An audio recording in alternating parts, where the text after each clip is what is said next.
श्री चक्रवर्ती जी महाराज रनिवास में पहुंचते हैं। बहुओं के सहित चारों पुत्रों को देखते हैं तो बड़े आह्लादित हो जाते हैं।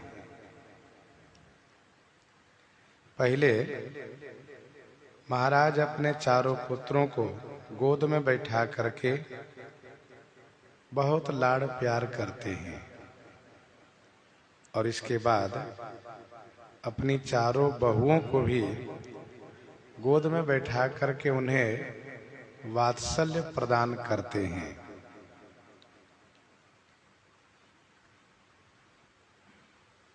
सभी रानियों को यह देख करके बड़ी खुशी हो रही है। महाराजा श्री अवधेश जी जनकपुर की वह सब कथा सुनाते हैं जिस प्रकार से श्री राम जी, श्री भरतलाल जी, श्री लक्ष्मण जी और श्री शत्रुघ्न जी का विवाह संपन्न हुआ है। सुन सुन करके रानियों को अपार खुशी हो रही है।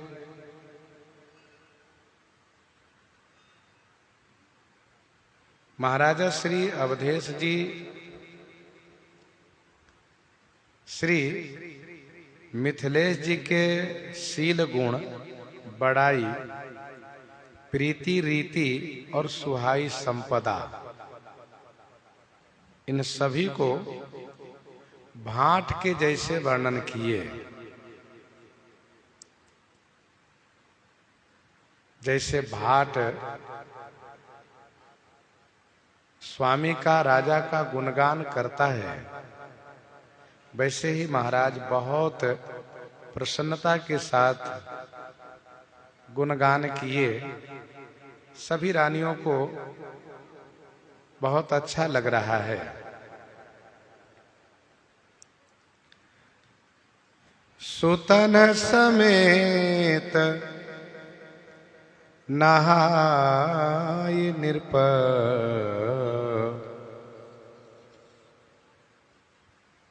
बोले विप्र गुरु ज्ञाति, भोजन किन्ह अनेक विधि,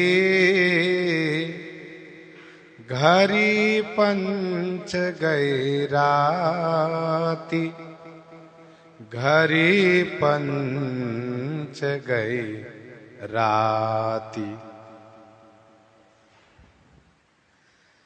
नृप महाराजा श्री चक्रवर्ती जी अपने चारों पुत्रों के साथ स्नान किए और इसके बाद ब्राह्मण, गुरुजी और जाति बिरादरी वालों को बुलवा लिए।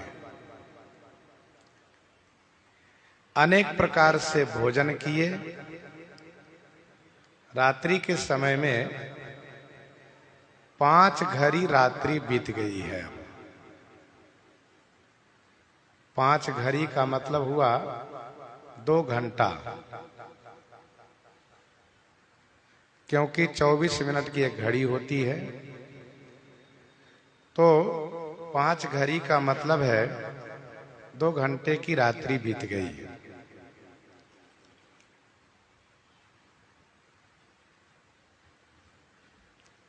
जब विवाह करके दुल्हा अपने घर आते हैं तो दुल्हा के पिताजी उस दिन संध्या काल में प्रीति भोज रखते हैं और अपने परिवारजनों को, आदरणीय लोगों को बुला करके सबके साथ भोजन करते हैं। यह विधि है। उसी विधि को श्री चक्रवर्ती जी महाराज भी पालन कर रहे हैं। आज ही आए हैं और आज की संध्या में सबको भोजन करा रहे हैं। यह प्रीति भोज है। सुतन समेत नहाई नृप, बोली विप्र गुरु ज्ञाति। हमारे यहाँ सनातन धर्म में, हिंदू धर्म में जहाँ कर्मकांड का अनुपालन किया जाता है, वहाँ यह विधि है कि भोजन के पहले स्नान करें।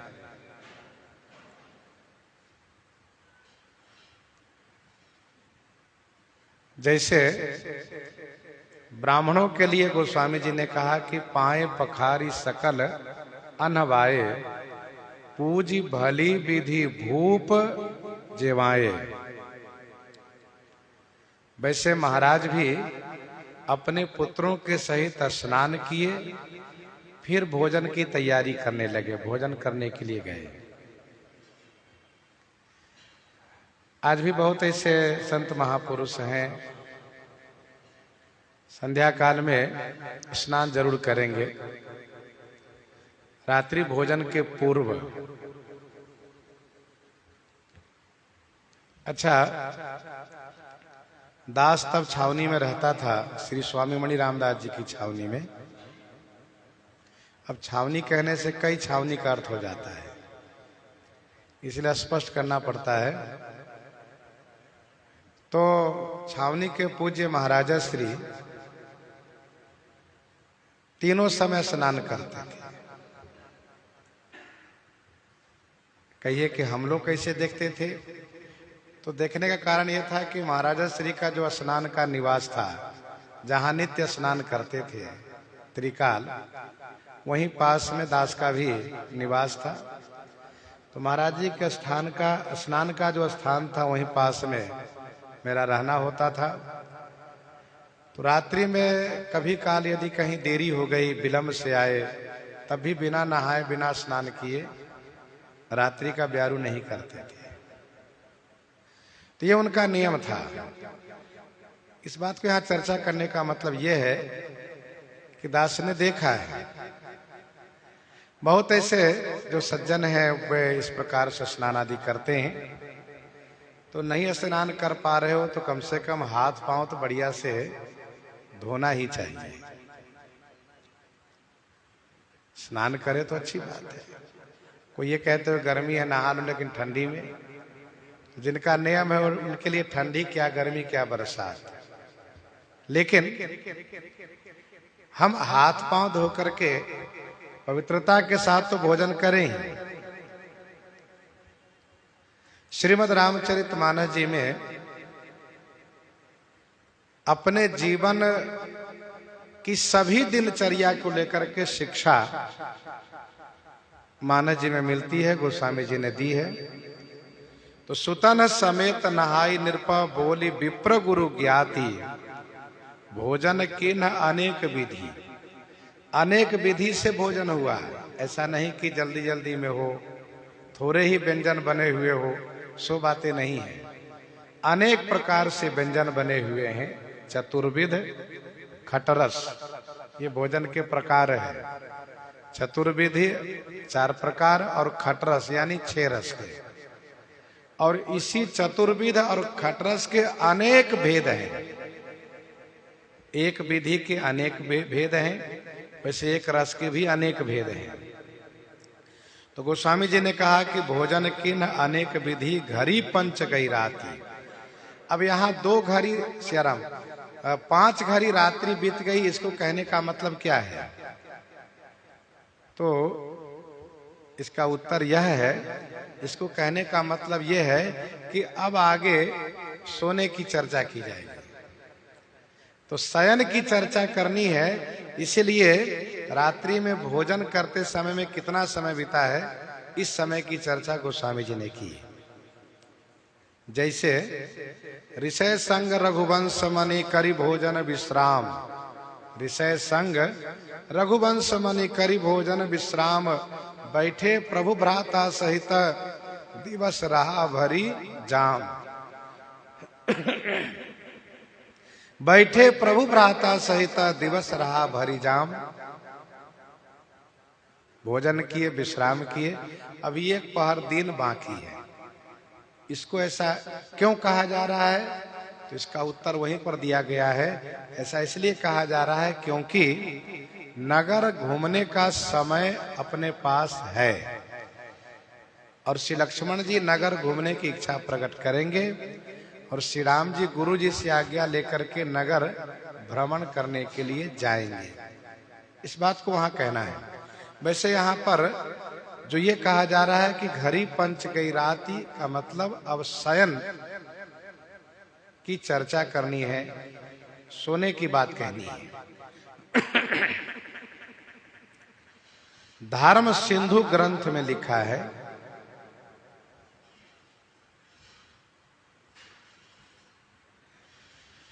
कि सूर्यास्त के बाद 4.5 घंटे के अंदर भोजन हो जाना चाहिए। ये अंतिम समय है, 4.5 घंटे के अंदर। आज भी बहुत ऐसे संत महापुरुष हैं, जब समय का अतिक्रमण होता है तो भोजन नहीं करते हैं। हमारे गुरुजी महाराज कभी यदि लीला देखने में उनको देरी हो जाती थी और यदि 11 बज गया तो कहते हैं ब्यारू नहीं करना है, भोजन नहीं करते थे।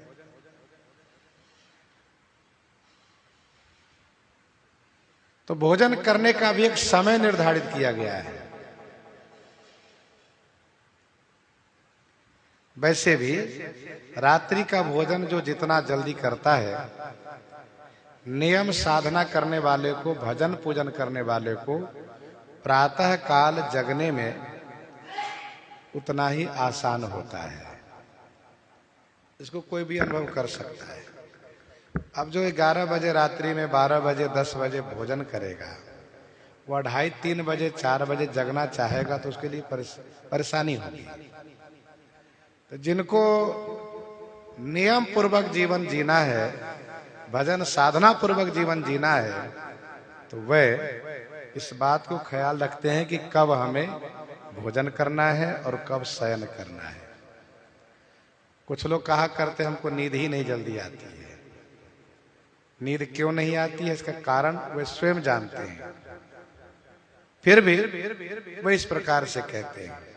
जब हम अपनी दिनचर्या बनाएंगे कि हमें प्रातः काल ब्रह्म मुहूर्त में जगना है, तो स्वाभाविक है कि जब हम शयन करेंगे तो नींद आएगी।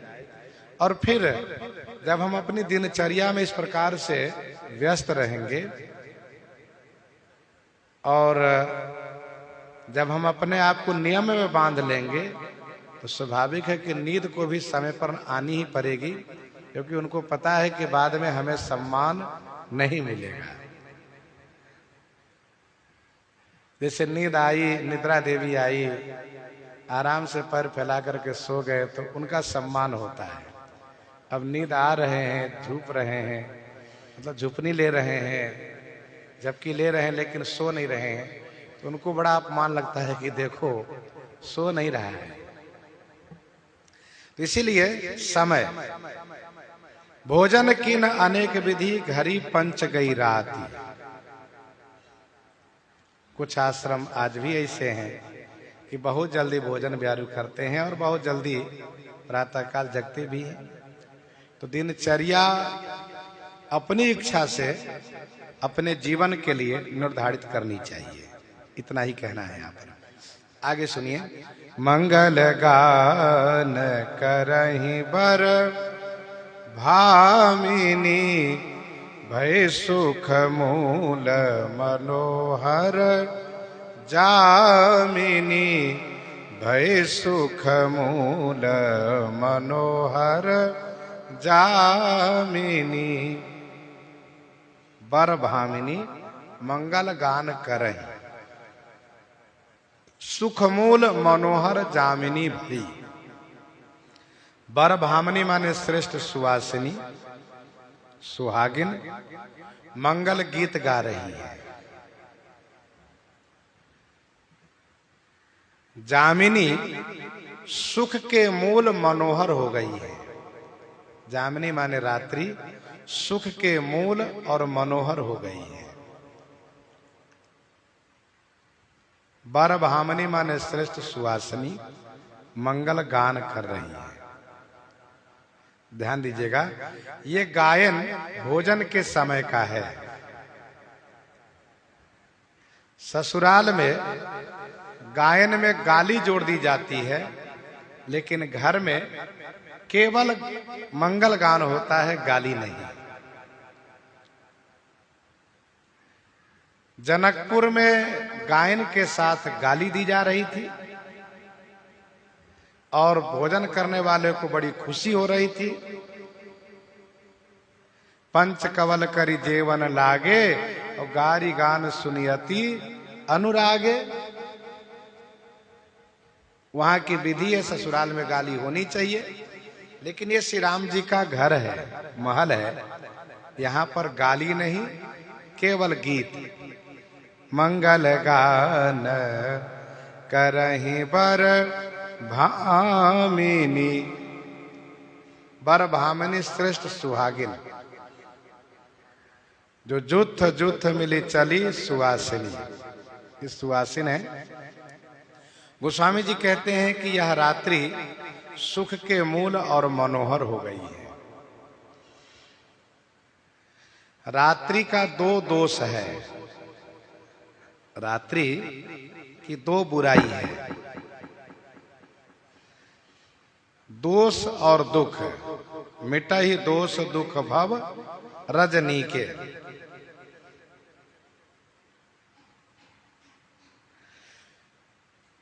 रात्रि का दोष क्या है? कहा अंधेरा होना, ये रात्रि का दोष है। दुख क्या है? कहा भय हो जाना। रात्रि में ही भ्रम होता है, रात्रि में ही भय होता है। जैसे कहीं रस्सी पड़ी हुई है तो अचानक भ्रम हो गया कि तो सांप, अब उसी में इतना भय हो गया कि उनको रात्रि भर नींद ही नहीं आई। प्रातः काल जगा और देखा है तो रस्सी, अरे झूठे हम परेशान थे। अच्छा, रात्रि में कहीं कोई छाया दिखाई पड़ी, कहीं कोई ऐसा कालापन दिखा तो मान लिया कि भूत, भूत मान लिया तो फिर रात्रि भर बेचैन परेशान। ये रात्रि की कमी है, दिन में ऐसा नहीं होता है। तो गोस्वामी जी कहते हैं यहाँ की रात्रि सुख के मूल हो गई है। अर्थात आज वह प्रथम रात्रि है जो श्री राम जी के विवाह के बाद अयोध्या जी में सब यहाँ पर समाज एकत्र है। तो अयोध्या जी के उत्सव की ये प्रथम रात्रि है, इसलिए गोस्वामी जी ने कहा भय सुख मूल मनोहर जामिनी।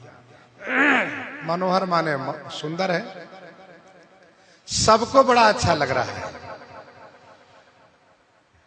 अचई पान सब काहू पाए, अचई पान सब काहू पाए, सृग सुगंध भूषित छवि छाए, सृग सुगंध भूषित छवि छाए, अचई पान सब काहू पाए।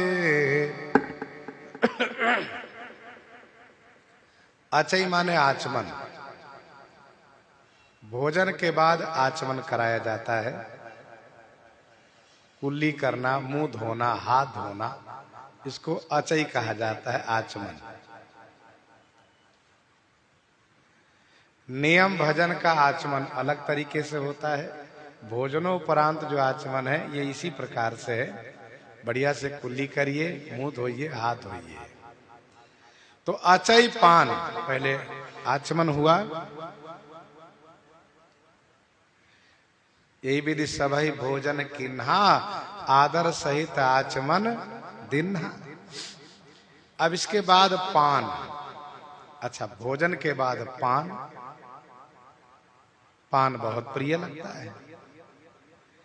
हम लोग पहले भी चर्चा कर चुके हैं कि पान खास करके देवलोक वासियों को दुर्लभ है, इसलिए देवताओं की अर्चना में, पूजा में पान जरूर मांग करते हैं पंडित जी महाराज। तो सबको पान दिए गए, सब काहू पाए। अच्छा, श्रग, श्रग माने माला पहनाए गए, श्रग माने माला पहनाए गए। और सुगंध, सुगंध लगाए गए, अर्थात इत्र आदि लगाए गए। सभी को आचमन करा करके पान दिए गए। देई पान पूजे जनक, पहले भी कहा गया है। और इसके बाद माला पहनाए गए।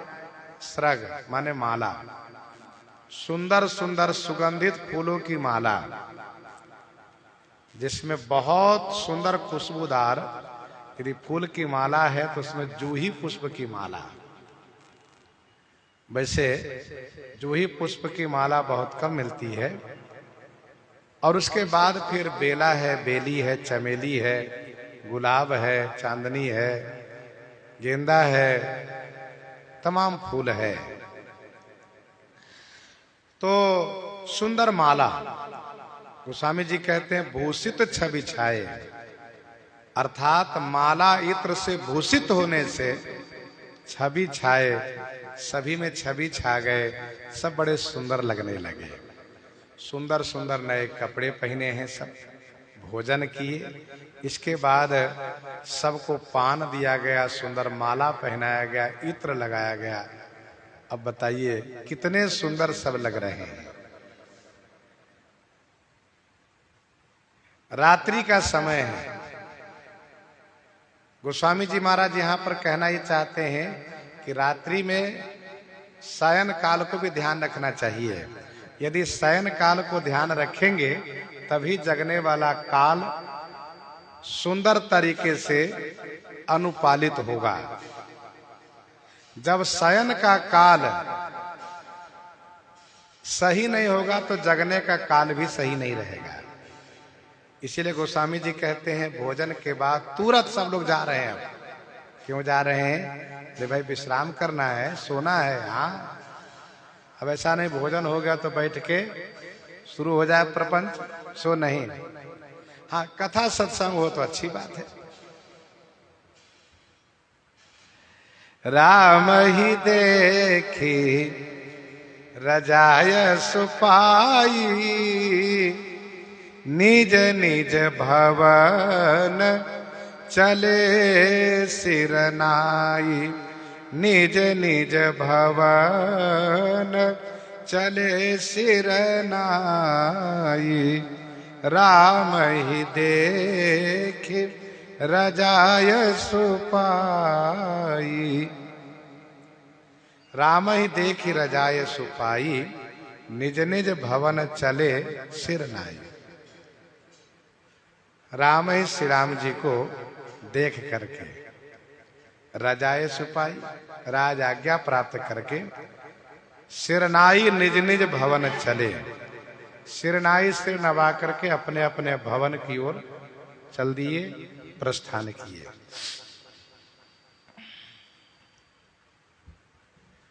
यहां से जो भी जा रहे हैं सब पहले एक झलक श्री राम जी को देखकर श्री राम जी को हृदय में बसा कर जाते हैं। आए सुपाई राखी उर राम ही, श्री राम जी को हृदय में रख करके तब जाते हैं। आए सुपाई राखी उर राम, मुदित गए सब निज निज धाम है। अयोध्या वासियों को चाहे जितना बढ़िया भोजन करा दीजिए, जितना बढ़िया सम्मान कीजिए, लेकिन जब तक वे श्री राम जी को दर्शन करके उनको हृदय में बसा नहीं लेते हैं तब तक उनको पूर्ण आनंद प्राप्त नहीं होता है। ये बात गोस्वामी जी कह रहे हैं। हम जब तीर्थ में वास करें तो हमें उस तीर्थ के जो अधिपति हैं उनके प्रति अनुराग होना चाहिए। जब हम अयोध्या जी में रहते हैं, अयोध्या नाथ श्री राम जी के प्रति अनुराग होना चाहिए। गीतावली उत्तरकांड 19 पद में गोस्वामी जी कहते हैं, नाकेश दुर्लभ भोग लोग करही न मन विषय निहरे। ऐसा होना चाहिए। रजाए सुपाई माने राज आज्ञा हुई, सब लोग अपने अपने स्थान में जाकर के विश्राम करें। तो निज निज भवन चले सिर नाई। अब यहां पर एक प्रश्न है। प्रश्न ये है कि क्या ब्राह्मण गुरुजी महाराज को सिर नवा कर जा रहे हैं? और महाराज को सिर नवावे तो ये एक अमर्यादित होगा, अशास्त्रीय होगा।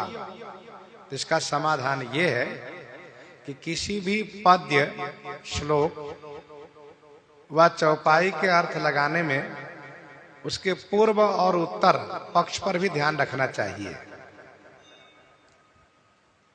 यहां पर सिर नाई का मतलब यह है कि ब्राह्मण लोग आपस में सिर नवा करके गए। ये सज्जनता है, सब आपस में सिर नवा करके जा रहे हैं। भैया राम राम, हाथ जोड़ करके सब एक दूसरे से राम राम, जय सिया राम, प्रणाम नमस्कार करते हुए जा रहे हैं। ये इसका अर्थ है, ऐसा समझना चाहिए।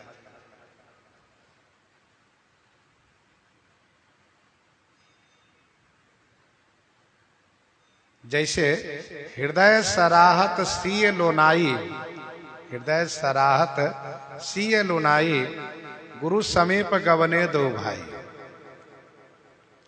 तो श्री सीता जी की सुंदरता प्रशंसा केवल राम जी कर रहे हैं हृदय से, लेकिन गुरु जी के पास जाने में दोनों भाई हैं। तो वैसे यहां पर राम ही देखी रजाए सुपाई, महाराज श्री चक्रवर्ती जी ब्राह्मण और गुरु जी के प्रति बड़े श्रद्धावंत रहते हैं। सविनय प्रार्थना किए हैं कि आप सब पधार सकते हैं।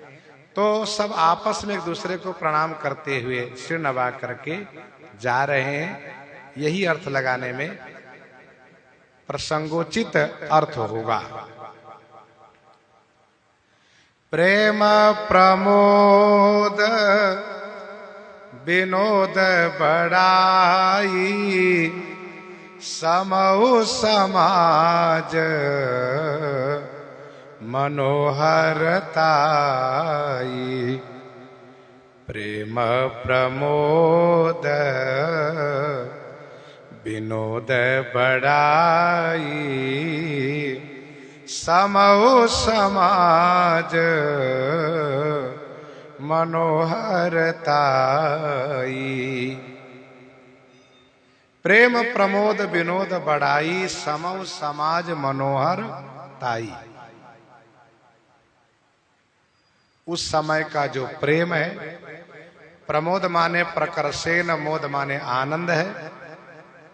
प्रेम और प्रमोद माने प्रकर्षेण मोद, विशेष आनंद है। विनोद माने क्रीड़ा है, बड़ाई माने बड़प्पन है, समय है, समाज है, और मनोहरताई माने सुंदरता है। अथवा यूं कहिए कि समय के अनुसार उस समाज में जो प्रेम प्रमोद विनोद बड़ाई और मनोहरता है,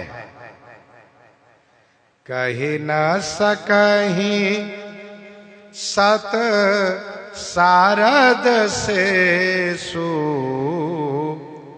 कही न सकहीं सत सारद शेषु, वेद विरंची महेश गणेशु। वेद विरंची महेश गणेशु।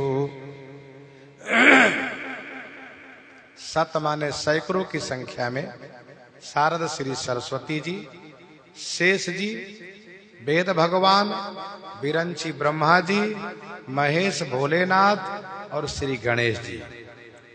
कही न सकहीं, कह नहीं सकते हैं।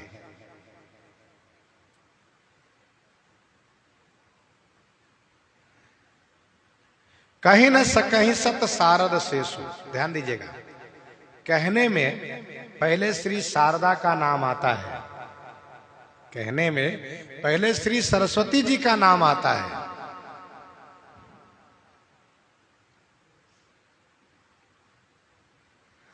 क्योंकि श्री सरस्वती जी प्रधान वक्ता हैं और उनके अनंत मुख हैं। कैसे? तो इसका उत्तर यह है कि जो भी कोई बोलता है वह श्री सरस्वती जी की कृपा से ही बोलता है। जब उनकी कृपा होती है तभी वाणी निकलती है। तो कहीं न सकहीं सत शारद शेषु, सैकड़ों शारद शेष ये पाताल के वक्ता हैं। इनके पास 1000 मुख हैं, 2000 जिह्वाएं हैं। महेश कहीं न सके सत शारद शेषु, वेद भगवान वेद, ब्रह्मा जी महाराज चतुरानन, महेश जी महाराज पंचानन, गणेश जी महाराज जो बुद्धि के भंडार हैं, महान बुद्धिमान है। ये सभी नहीं कह सकते हैं, सब मिलकर भी नहीं कह सकते हैं। तो गोस्वामी जी कहते हैं कि जब ये सभी नहीं कह सकते हैं तो सो मैं कहूं कवन विधि बरनी भूमि नाग सिर धरई की धरनी। सो मैं कहूं कवन विधि बरनी भूमि नाग सिर धरई की धरनी। सो मैं कहूं कवन विधि बरनी, सो माने वह, मैं कवन विधि बरनी कहूं। कवन विधि माने किस प्रकार से वर्णन करके कहूं। भूमि नाग सिर धरई के धरनी।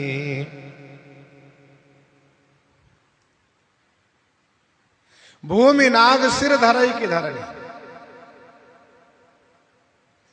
भूमि नाग माने पृथ्वी का नाग क्या अपने सिर पर, धरणी माने भूमि को धारण कर सकता है?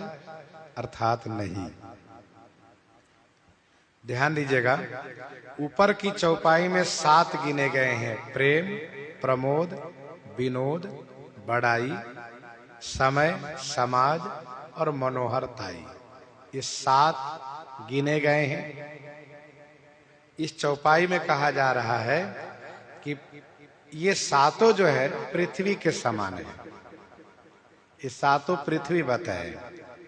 इस पृथ्वी को पृथ्वी के नाग अपने सिर पर धारण नहीं कर सकता है। तो कहने वाले भी 7 लोग हैं। कहने वाले भी 7 लोग हो गए। जैसे कि शारद, शेष, वेद, विरंची, महेश, गणेश और श्री तुलसीदास जी महाराज, ये 7 हो गए। जिस प्रकार से वक्ताओं में सर्वप्रथम श्री सरस्वती जी हैं, वैसे ही पृथ्वी के धारण करने में प्रधान रूप से श्री शेष जी हैं। इस बात को भी ख्याल रखना चाहिए। यद्यपि पृथ्वी के धारक और भी लोग हैं, जैसे कूर्म है, बाराह है, दिग्गज है, शेष है और पर्वत भी है। ये पहाड़, ये भी भूधर कहे जाते हैं।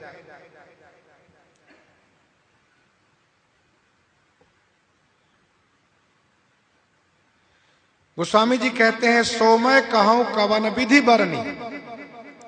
जब बड़े बड़े महापुरुष लोग नहीं कह सकते, बड़े बड़े वक्ता लोग नहीं कह सकते, तो भला मैं कैसे कह सकता हूं।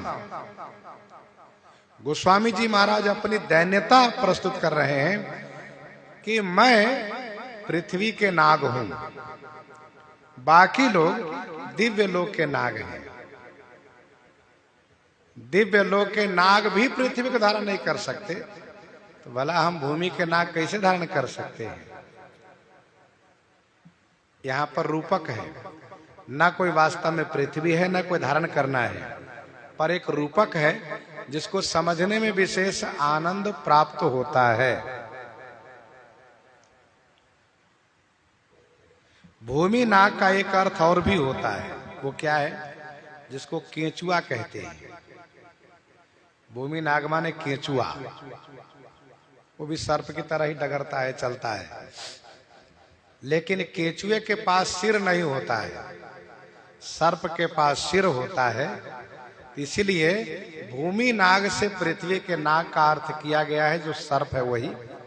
नहीं तो विशेष रूप से यदि हल्केपन पर जाएंगे, छोटेपन पर जाएंगे, तो केंचुआ अर्थ ज्यादा अच्छा है, लेकिन केंचुआ का सिर नहीं है।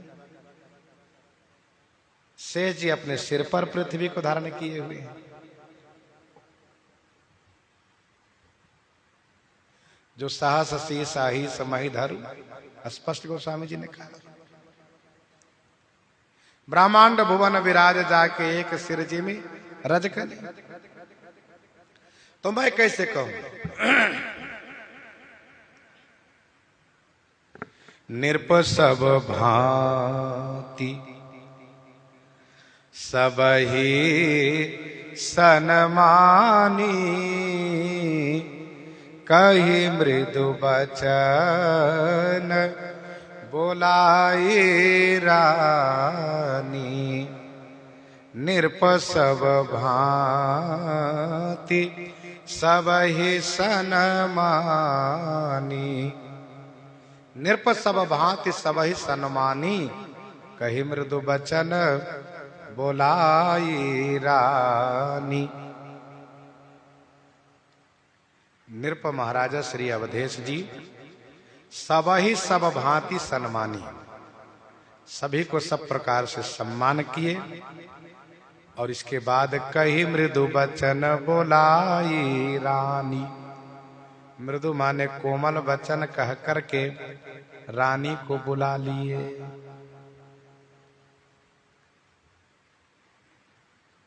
महाराजा श्री चक्रवर्ती जी सबको विदा किए हैं बड़े सम्मान के साथ।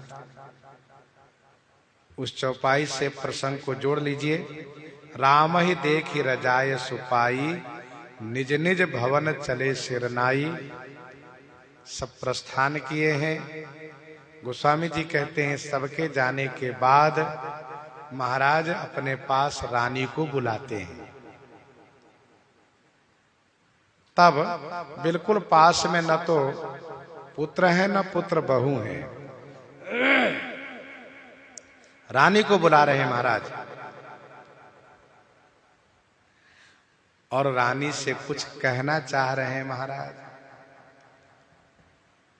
महाराजा श्री अवधेश जी जब जनकपुर से चलने लगे थे तो श्री मिथिलेश जी महाराज ने बड़ी विनम्रता के साथ यह निवेदन किया था कि महाराज ए दारिका परचारिका करी पालवी करुणा नहीं। ये दारिका परिचारिका करी पालवी करुणा नहीं।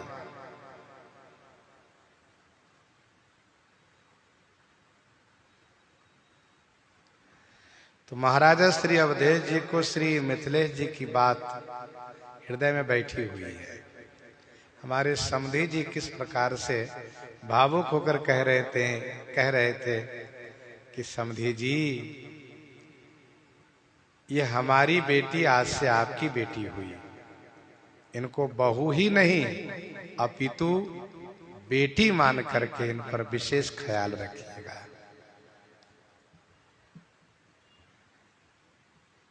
महाराज राज कार्य में रहेंगे। अब इन चारों बहुओं का देख रेख, इनका लालन पालन महाराज महारानी श्री कौशल्या जी को सौंपना चाह रहे हैं। महाराज चाहते हैं कि मैं सौंप दूं।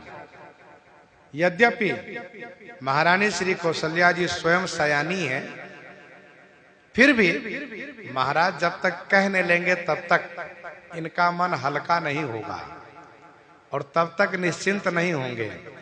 इसलिए महाराज महारानी श्री कौशल्या जी को बुला लिए और कहा, महारानी मैंने अपने समधी जी की तो सारी बातें आपको सुना दी, लेकिन एक बात मैंने आपको नहीं सुनाया।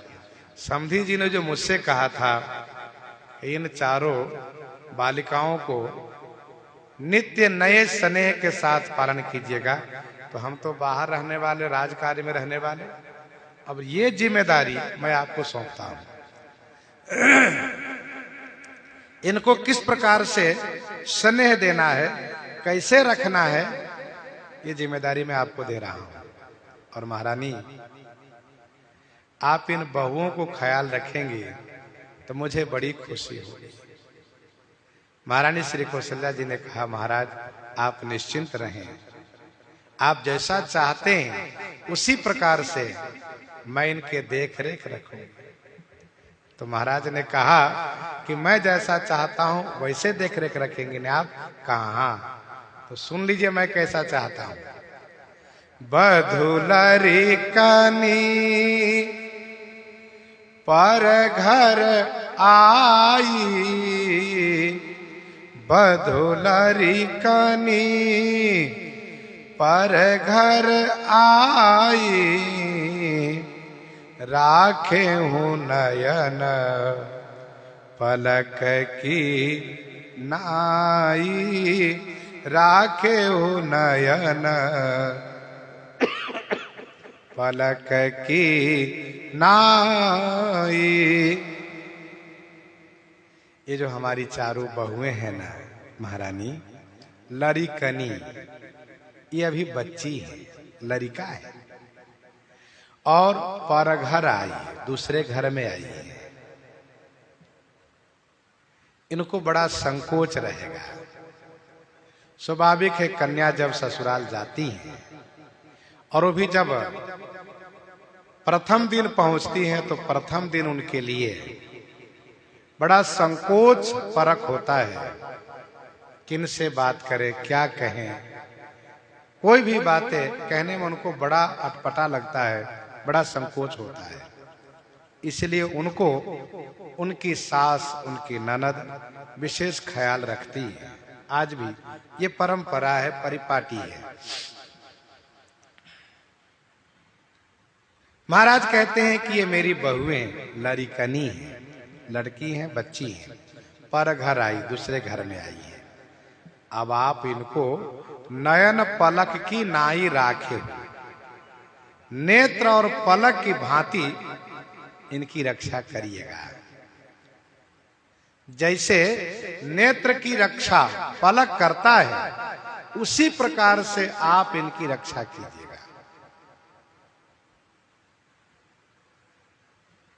देखिए, बहुत सुंदर उदाहरण महाराज दिए हैं।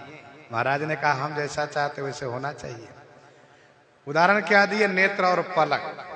और जैसा कि हम आप जानते हैं, जितना सजग पहरेदार पलक है, उतना सजग पहरेदार शायद कोई हो पाएगा।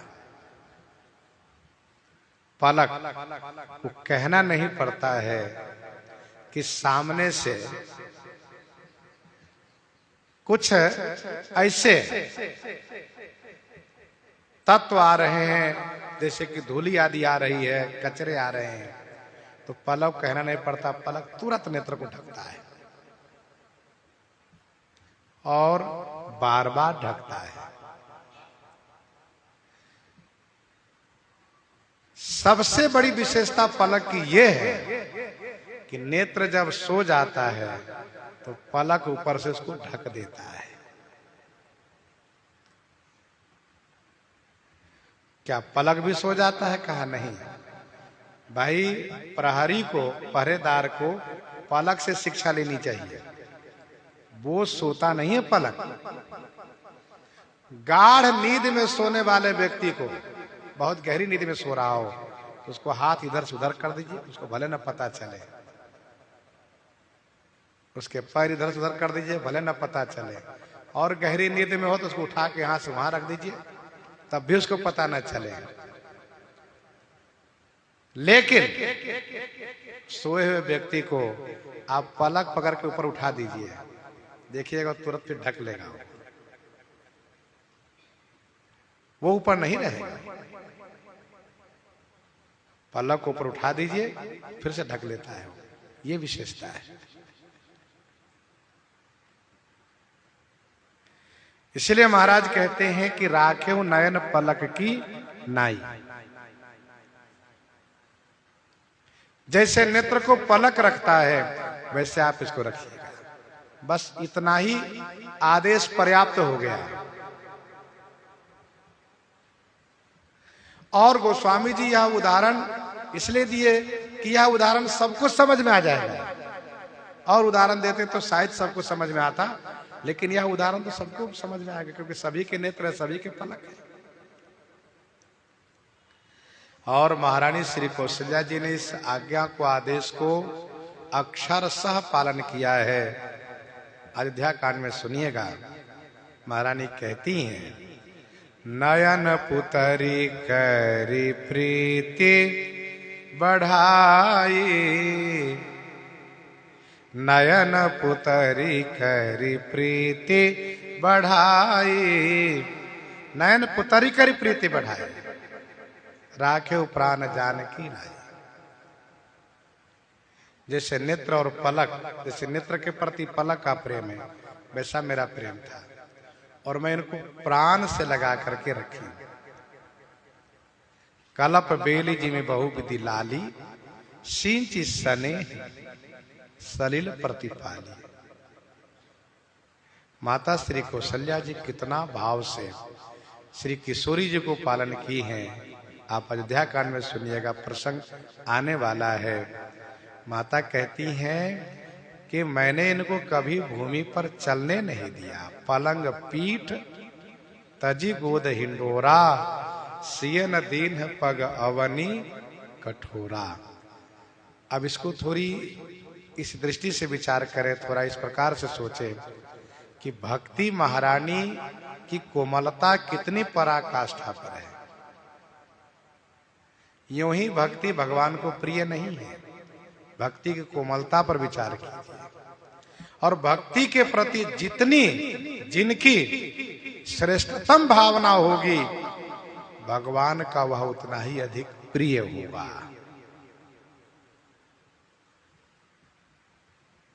माता कौशल्या जी ने इस प्रकार से श्री किशोरी जी को रखना शुरू किया कि बालकांड की यह चौपाई आगे हम लोग सुनेंगे। सुंदर बधुन सासु लई सोई, फनिका न जनु सिर मनिउर गोई। जैसे मणियारा सर्प अपनी मणि को छुपा करके और गुर्री बना करके सोता है, वैसे ही माता कौशल्या जी बहुओं को हृदय से लगा करके तब सोती है। सुंदर बधुन सासु लय सोई, फनिका न जनु सिर मनि उर गोई।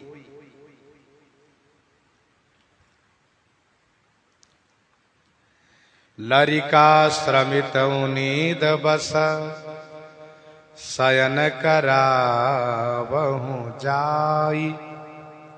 अस कही गे विश्राम गृह,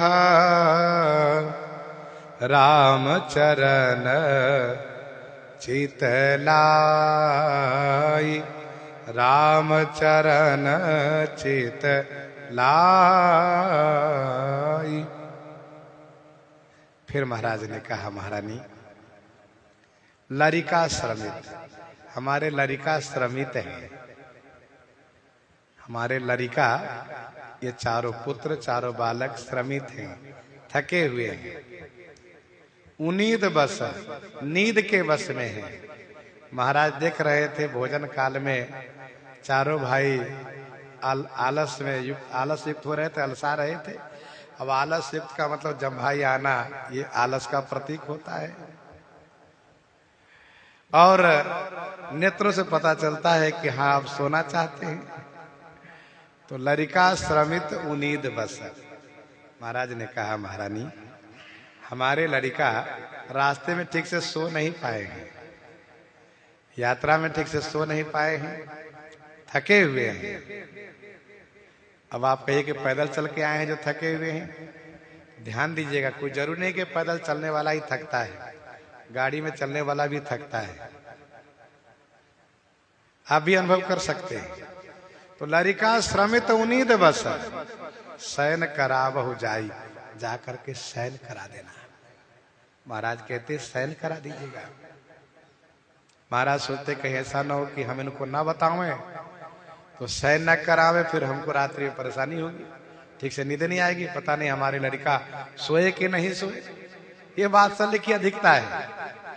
बहुओं को तो सौंप दिया और बालकों के लिए, लड़कों के लिए कहा कि लड़का श्रमित उन्नीत बस शयन करावहु जाई, अस कही गे विश्राम गृह। ऐसा कह करके जब महारानी ने कहा महाराज आप निश्चिंत रहें, बिल्कुल वैसा ही होगा, अभी मैं तुरंत शयन कराती हूँ। अस कही गए विश्राम गृह राम चरण चित लाई। श्री राम जी के चरण में चित लगा करके महाराजा श्री अवधेश जी विश्राम गृह गए, विश्राम महल में चले गए विश्राम करने के लिए। यदि ऐसा नहीं कहते ना तो विश्राम गृह में जाने के बाद भी इनको विश्राम मिलता नहीं, बार बार नींद खुल जाती, और फिर रात्रि में चल के कहें ये फिर बनता भी नहीं। इसलिए सब काम पूरा करके तब आगे सोने के लिए जा रहे हैं। ध्यान दीजिएगा, इस दोहे में माधुर्य और ऐश्वर्य दोनों का निर्वाह है। लरिका श्रमित उनीद बस शयन करावहु जाई, यह माधुर्य है, और असकही के विश्राम गृह तो राम चरण चितलाई, यह ऐश्वर्य है। यदि आप ये कहें कि ये दोनों एक साथ कैसे, माधुर्य भी और ऐश्वर्य भी, बेटा भाव भी और भगवान भाव भी, ये दोनों एक साथ कैसे? इसका समाधान ये है कि महाराजा श्री अवधेश जी ने मनु तन में यह वरदान प्राप्त किया है, यही तो मांगा है। सुत विषय तव पद रति हो, सुत विषय तव पद रति हो, मोहि बड़ मूढ़ कहै के न को, मोहि बड़ मूढ़ कहै के न को। तो ये दोनों इनका वरदान है। सुत विषयिक तव पद रति हो, भाव बेटे का ही रहे कि राम मेरा बेटा है, और प्रेम बेटे के चरण में रहे, आपके चरण में हो। तो लोक दृष्टि से ऐसा होता नहीं है, पर यहाँ पर महाराज का ये वरदान है। इसलिए लरिका श्रमित उनीत बस शयन करावहु जाई, अस कही के विश्राम गृह राम चरण चित लाई। श्री राम चरण में उनका चित्त लगा हुआ है, यह ऐश्वर्य भाव है। महाराजा श्री अवधेश जी के हृदय में भगवान श्री राम जी के प्रति कभी कभी ऐश्वर्य भाव भी उदित हुआ करता है, लेकिन माधुर्य इतना प्रबल है कि वह ऐश्वर्य भाव ठहर नहीं पाता है।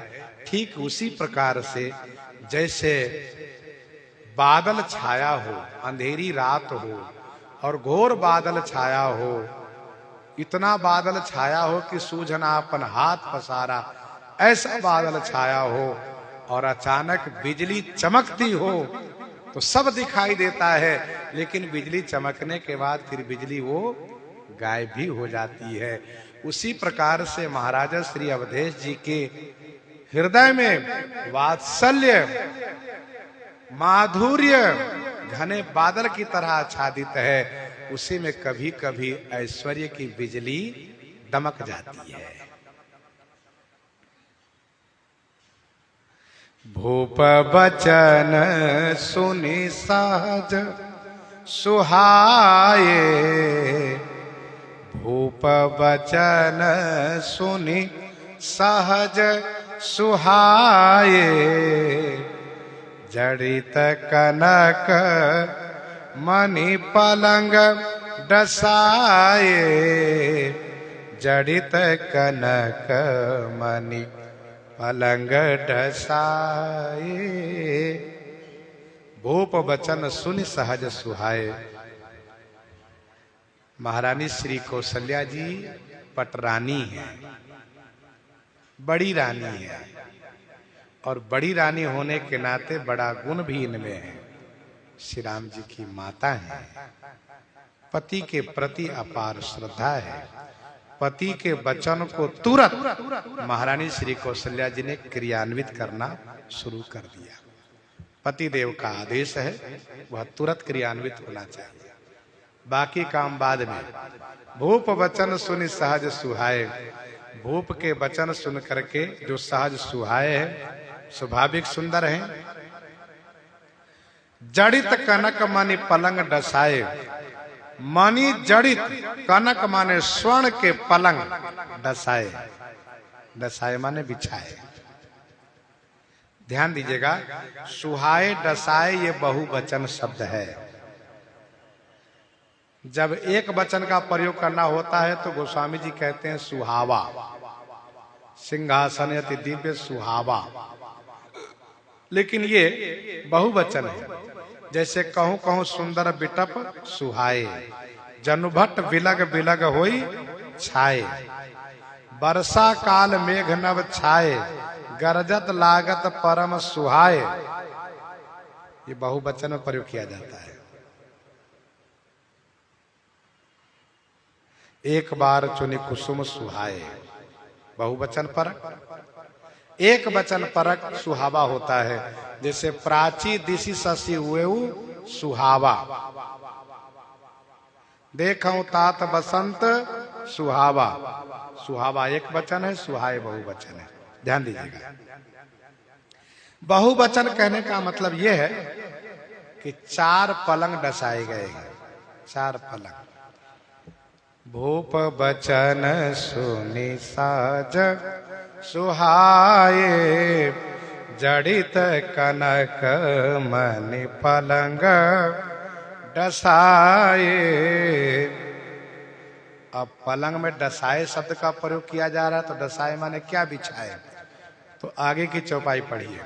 सुभग सुरभि पय फेन समाना, कोमल कलित सुपेति नाना।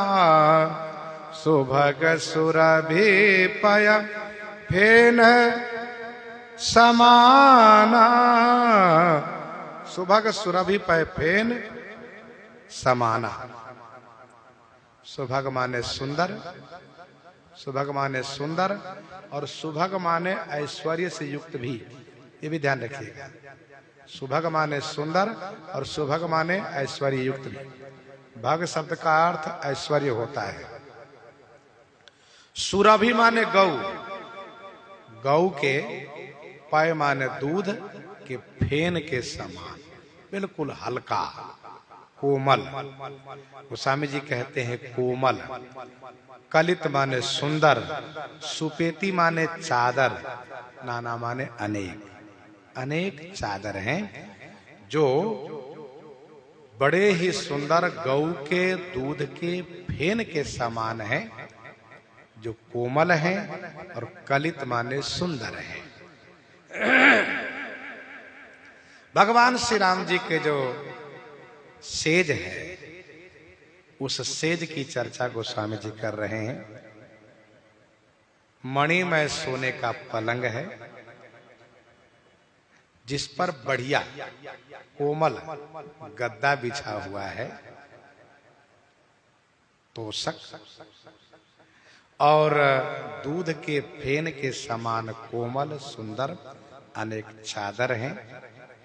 अच्छा, सुरभि माने गौ का अर्थ तो होता ही है, सुरभि माने सुगंध का भी अर्थ होता है। शीतल मंद सुरभि वह बाऊ, तो सुरभि माने गौ और सुरभि माने सुगंधित। अर्थात श्री राम जी का जो शयनागार है, जो शयन कक्ष है, वह सुगंधित है, बहुत सुंदर। सुगंधित फूलों के हार लगाए गए हैं, सुगंधित द्रव्य का छिड़काव किए गए हैं, इत्र, केवड़ा आदि। तो सुभग सुरभि पय फेन समाना, अर्थात सुगंध भी ऐसा कि बढ़िया नींद आवे, सुखद नींद आवे।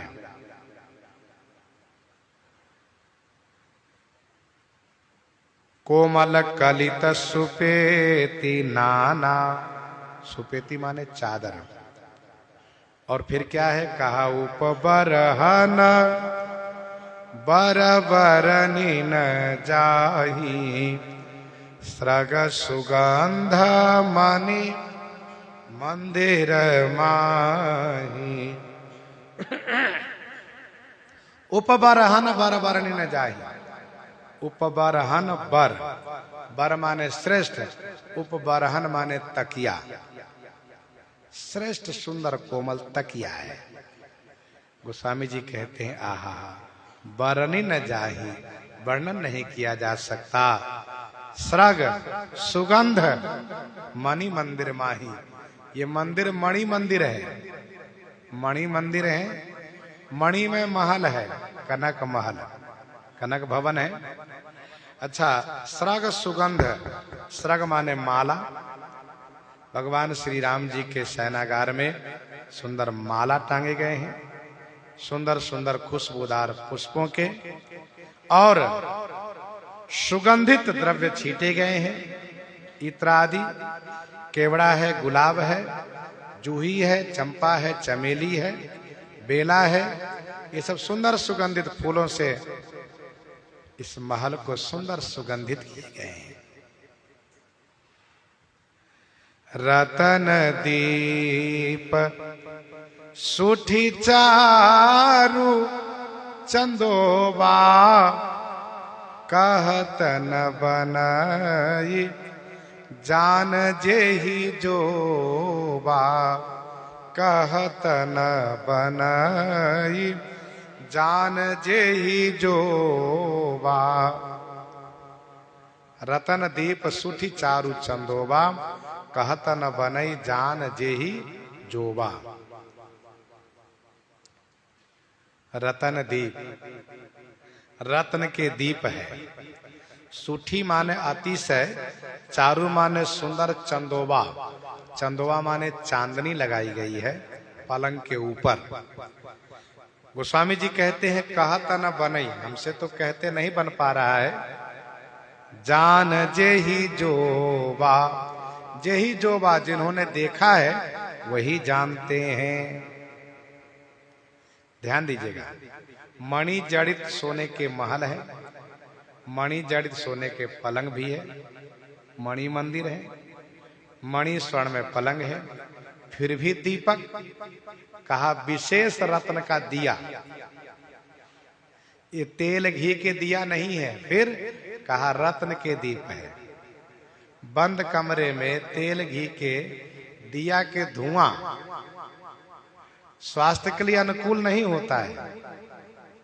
जहां बिल्कुल बंद कमरा हो तो वहां ये तेल घी के दिया के धुआं अनुकूल नहीं होता स्वास्थ्य के लिए, इसलिए रतन दीप, रत्न के दीप है। अत्यंत सुंदर चंदोवा, चांदनी लगाए गए हैं पलंग के ऊपर। कहत न बनई जान जेहि जोबा, जिन्होंने देखा है वे जानते हैं। तो स्वामी जी से पूछा गया, महाराज जी कौन देखे हैं? कहा रे भैया निषाद राज देखे। ऐसा कहा? वे उनके प्रिय मित्र हैं, और मित्र का प्रवेश अंतः गृह में होता है। निषाद राज देखे। निषाद राज कहते हैं भूपति भवन सुभाए सुहावा, सुरपति सदन न पटतर पावा, मणिमय रचित चारु चौबारे। बड़े सुंदर बनाए गए। और निषाद राज कहते हैं तहसीय राम लखन निशोए। श्री सीताराम जी वहां विश्राम करते हैं। यह महल मानो स्वयं कामदेव बनाए हो।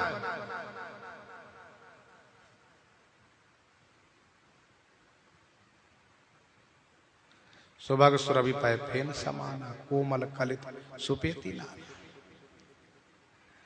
तो कहत न बनई जान जेहि जोबा।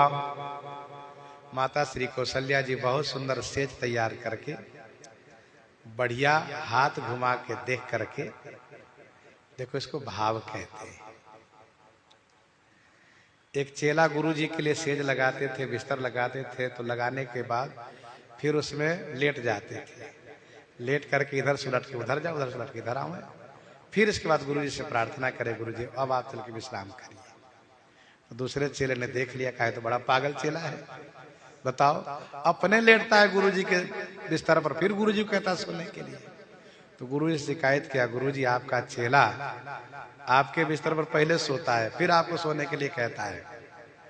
तो गुरु जी ने पूछा, क्यों रे, क्या बात है, ऐसा क्यों करते हो तुम? तो चेला ने कहा, गुरु जी मैं सोचता हूं कि आपकी नींद सुखपूर्वक आवे, और रोज आपका बिस्तर लगाता हूं, तो मैं सोचता हूं कहीं ऊंचा नीचा न रह जाए, कहीं कोई सी बात ना हो जो रात्रि में आपको नींद ठीक से ना आवे, और पता चला कि प्रातः काल आप जगे और कराने लगे, आहा पीठ में दर्द है। इसीलिए मैं पहले उसका निरीक्षण करता हूं, देखता हूं।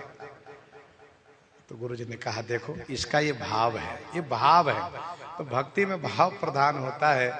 अब जहां पर सब भक्त लोग भोजन प्रसाद बना करके बिल्कुल अमनिया भोग लगाते हैं, वहीं बहुत प्रेमी लोग हैं, भक्त लोग हैं, वो क्या करेंगे, बनाएंगे तो फिर थोड़ा सा लेंगे, हल्का सा चख लेंगे, फिर भोग लगाएंगे। क्यों? कहता है यदि ज्यादा तीखा होगा तो हमारे ठाकुर जी परेशान हो जाएंगे, और नमक न हो तो इसलिए थोड़ा सा। अब थोड़ा सा परीक्षण करने का मतलब ये नहीं कि पेट भर के खा लो पहले, ये इसका मतलब नहीं है।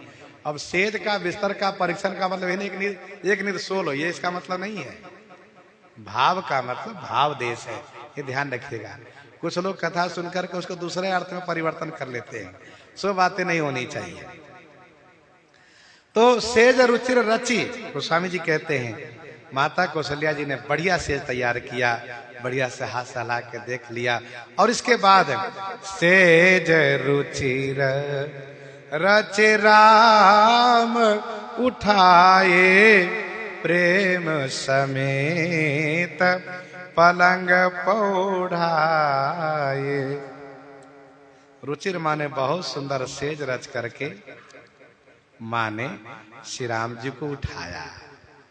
महाराज ने जो कहा है कि हमारे राघव अलसा रहे हैं, ये बिल्कुल सही है, उम्मीद बस है, बिल्कुल सही है। श्री राम जी जहां बैठे वहीं झुकनी ले रहे हैं।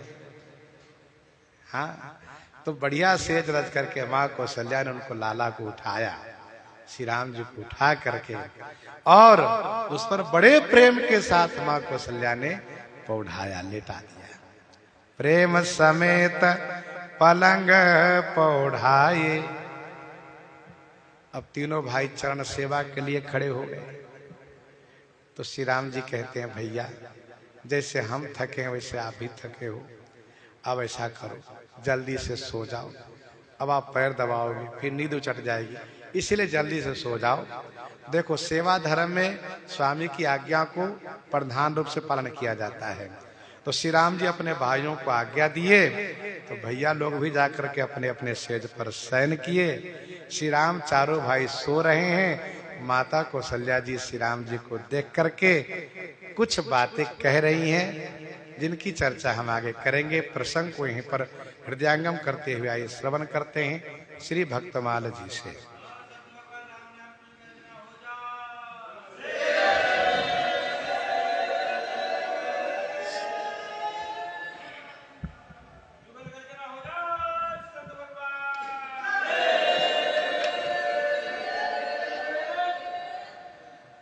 भक्तमाल जी में